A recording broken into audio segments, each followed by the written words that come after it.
وأقولها لكم واحفظوها مني: إن الحي العجوز لا تجلي العجز بهذا المعنى القوي في ظاهر الجسد، بل حتى في باطنه، فتصبح المرأة الشابة عجوزا في همتها، عجوزا في مفاتنها، عجوزا في ابتسامتها، عجوزا في تبعلها، عجوزا حتى في شهوتها، عجوزا حتى في إقبالها، إلا إذا كانت تعرف عدوها في التحصن وتجتهد في الطاعة والعبادة والذكر والقيام والصدقة والبر والإحسان، أو أنها تبالغ كي تفحم عدوها فتحسن التبع لزوجها وحسن القول والكلام لزوجها.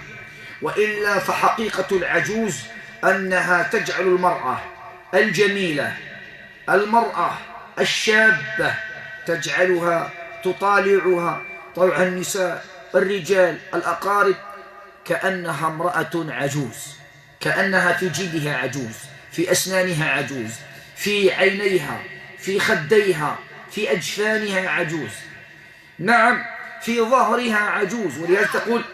ولهذا تقول قولا، ارجعوا معي ماذا قالت في البداية، قالت: وسط الظهر دائما أشعر بنقطة تؤذيني. لما؟ ليكون الانحناء، ليكون ماذا؟ نقطة الانحناء.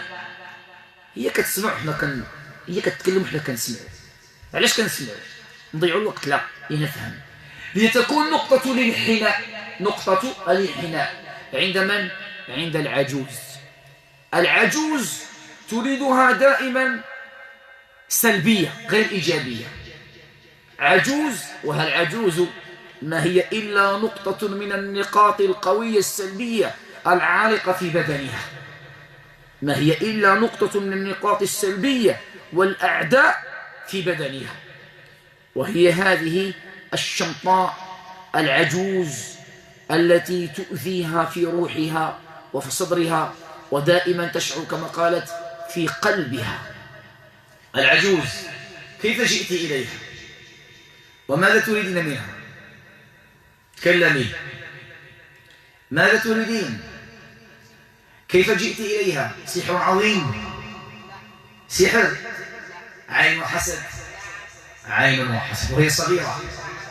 إذا نبدأ كومة من الأسرار في هذا البدن أو في هذه الأبدان، مجموعة من الأسرار، سنبدأ بالصغير حتى الكبير. الآن العجوز تقول: أنا لا علاقة لي بالسحر، ولا علاقة لي بالخطوبة والزواج، أنا علاقتي بها منذ الصغر كانت جميلة، كانت صاحبة جمال ومفاتن ونور وإشراق وقبول، صح؟ فسكنتها وهي صغيرة. ولهذا قالت هي في الأعراض، ما ننسى، كانت سريعة امتصاص العين والمرض حينما كانت صغيرة، صح أم لا؟ صح أم لا؟ كانت تمرض كثيرا وهي صغيرة، وكانت تمتص العين بكثرة وهي صغيرة.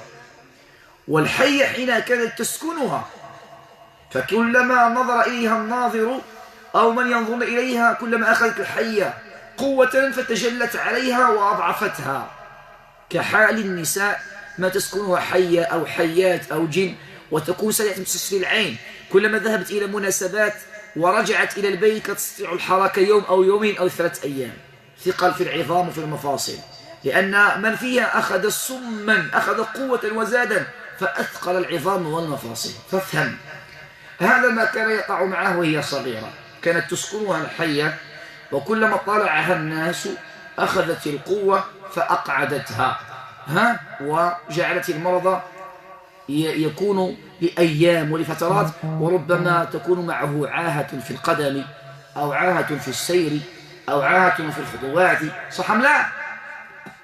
كل شيء.